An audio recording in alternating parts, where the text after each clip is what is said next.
সকলকে অভিনন্দন এবং শুভেচ্ছা জানিয়ে আজকের ভিডিও শুরু করছি। আজকের ভিডিওর আমাদের মূল আলোচনার বিষয় শাস্তি পাবেন 11 প্রধান শিক্ষক, 3 মাসের বেতন বন্ধ হতে পারে যাদের, ভুল শূন্য পদের চাহিদা এবং 11 প্রধানের তালিকা প্রকাশ। এবং এই বিষয়ে আমরা আজকে আলোচনা করব। এই বিষয়টি আমরা আজকে দেখব এখানে কি বলা হয়েছে এনটিআরসি অফিস থেকে, অর্থাৎ শিক্ষা মন্ত্রণালয় থেকে। সে বিষয়টি আমরা একটু দেখব। আর ভিডিওটি শুরু করার আগে আপনাদের কাছে অনুরোধ, আপনারা আমার ইউটিউব চ্যানেল নতুন হয়ে থাকলে অবশ্যই সাবস্ক্রাইব করবেন। ষষ্ঠ নিয়োগ বিজ্ঞপ্তি 30 অক্টোবর 2024 এর আওতায় এনটিআরসি অনলাইনে শিক্ষকের শূন্য পদ পাঠানোর নির্দেশ দেয়, কিন্তু নিচের 11 প্রতিষ্ঠানের প্রধানরা দিয়েছেন ভুল চাহিদা। অর্থাৎ যে কথাটি বলা হয়েছে এখানে, যে 11 জন যে শিক্ষা প্রধান শিক্ষা প্রতিষ্ঠানের প্রধান, ওনারা যে ভুল চাহিদা প্রকাশ করেছেন সে বিষয়ে আর কি একটি মানে শাস্তির ব্যবস্থা করা হয়েছে 11 শিক্ষা প্রতিষ্ঠানের বিরুদ্ধে, প্রধানের বিরুদ্ধে। সেই 11 জনের নামের তালিকা আমরা এখন একটু দেখব। এখানে doctor Moslem Uddin Khan, degree college অধ্যক্ষ। এখানে একজন অধ্যক্ষ রয়েছেন ডক্টর মুসলিম। দ্বিতীয় হচ্ছে টুনিয়াঘরা মহিলা আলিম মাদ্রাসা, অধ্যক্ষের বিষয়ে, অধ্যক্ষের জন্য আর কি শাস্তির বিষয়ে আলোচনা করা হয়েছে। এবং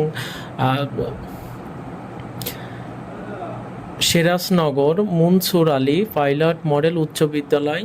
এবং 4 নম্বরে যিনি আছেন হচ্ছে ফাকুরতা ইউনিয়ন উচ্চ বিদ্যালয় কলেজ অধ্যক্ষ।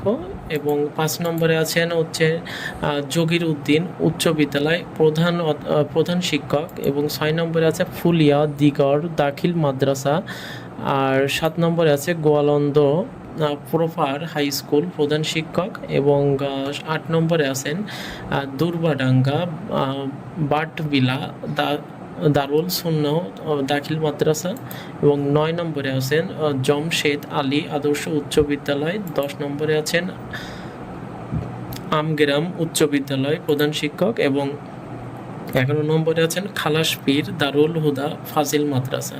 এই 11 জন শিক্ষা প্রতিষ্ঠানের যে শিক্ষা প্রধান আছেন, যে 11 জন যে শিক্ষা প্রধান আছেন, প্রধান শিক্ষক আর কি অধ্যক্ষ আছেন, এনাদের বিষয়ে যে আর কি শাস্তির ব্যবস্থা করা হয়েছে, সেই 11 জনের নামের তালিকা এখানে প্রকাশ করা হলো, আপনারা একটু দেখে নেবেন।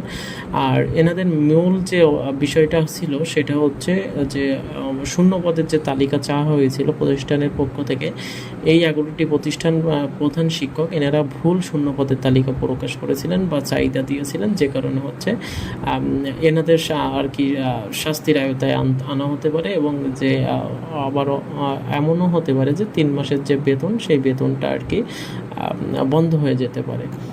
তো এতটুকুই ছিল আজকের ভিডিও। পরবর্তী ভিডিও হতে অবশ্যই সাবস্ক্রাইব করে সাথে থাকবেন। ধন্যবাদ।